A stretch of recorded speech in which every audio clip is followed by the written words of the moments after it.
What's going on, guys, and welcome back to the channel for another video. Mike, you need a new mother in the intro, but we're gonna stick with it for now. Anyways, today we're gonna talk about, I've seen this a lot in the comments because I'm very, not my comments, but other people's comments.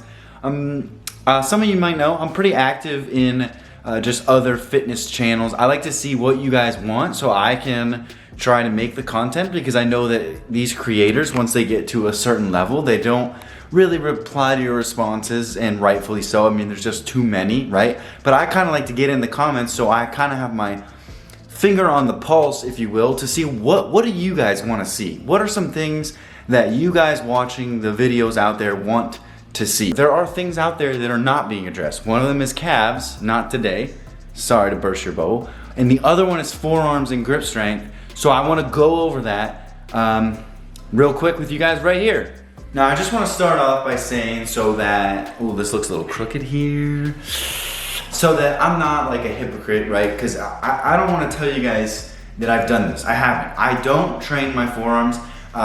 Just so you guys know, I haven't competed since about 2016, but I've been keeping that mentality of, you know, I'm going to compete at any minute now, which delays and things, you know, life has happened, but I've been staying on the track as if I'm going to compete. So that's how I work out, just so you guys have an idea of, like, you know, my routine and the way that I look at things. I look at things from a bodybuilder perspective, from a competitive perspective. So honestly, in the past 8 years, right, I've had 4 or 5 different coaches and trainers. None of them have ever told me I need to work out my forearms. Now, I don't know if that's just because my forearms are okay, or if it's just a thing for competitors, you know what I mean? Like, we don't really need to focus it, because I tell a lot of people this, and I may have told some of you guys watching this, that I don't really recommend a forearm workout, just because, in my honest opinion, I think when you do heavy back days, you're going to hit your forearms, and they're just gonna come up as you progress there. But what I'm reading a lot in the comments is that people might say, you know, they don't want massive forearms, they're just getting these pains, you know, in their forearms here, and it's so much, it hurts so much when they're curling or when they're trying to do back, that they're limited, right? They can't hold on to the weight. And I've told some of you guys this story before. I actually used to do that when I was competing, or getting ready for my first show, which is weird that it happened at this time, but this is when it happened. During all my back movements, I would get, you know, right here in the bulk of the forearm there, I would get like a cramp, like it would literally just seize up, like just like a muscle cramp, and I couldn't hold on to the weight. And I remember getting so frustrated because my back was stronger, but I literally couldn't hold on. And so from a bodybuilder perspective, that's when you would just use wrist wraps, which I have a video about it, but you would just use wrist wraps because, you know, again, my focus here is to build the back, not the forearm. I don't really care. Like, that sounds weird, but like for me, if my forearm was hurting like that, I would just say, all right, wrist wraps, I need to pull this weight, I need the back to grow. Don't really care about the forearms right now.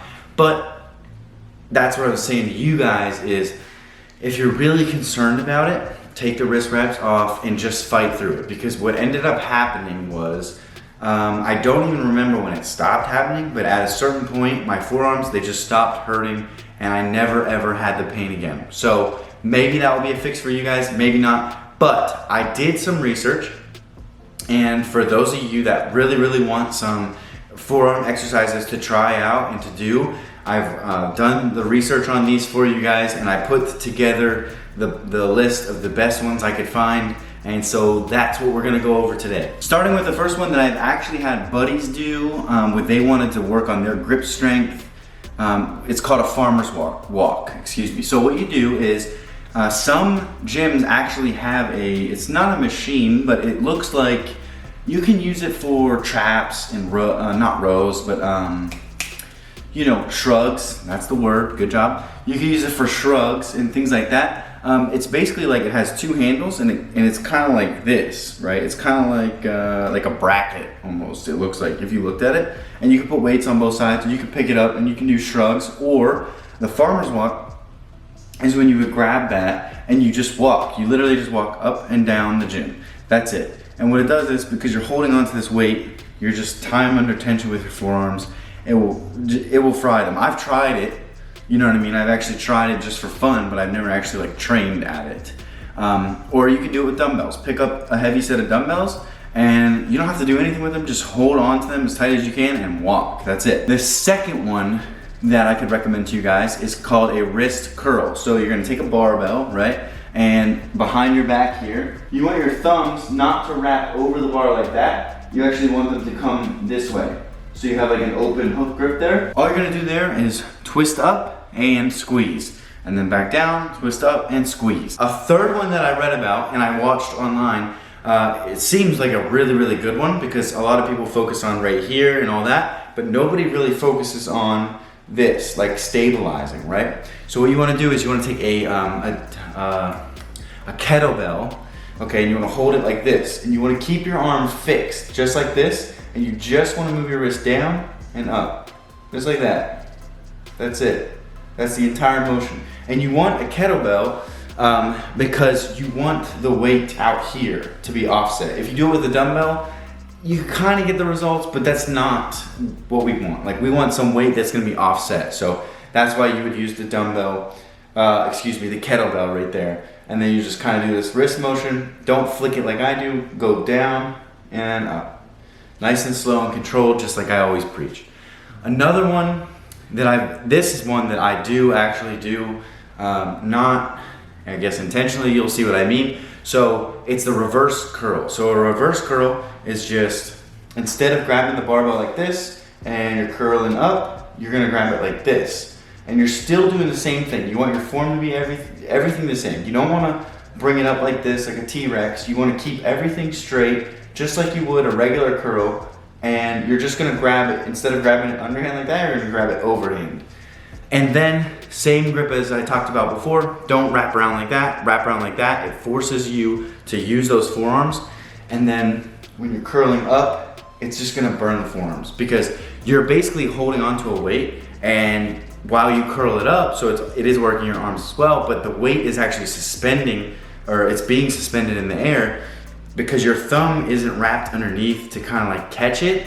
It's a different feel. It's really hard to explain, honestly. I'm bad at explaining it, but you'll just see. Basically, by moving your thumb to the top there, your forearm is gonna take the brunt of that exercise, and it's going to help you improve your grip strength and your forearm size. Even though I don't work forearms, I see that there's a need for this video, and so I wanted to put together the best that I could, and I hope this was able to help you guys out.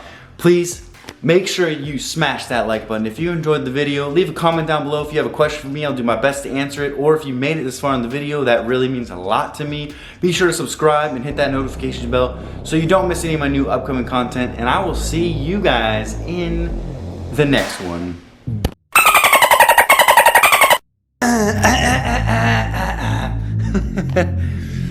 Woo!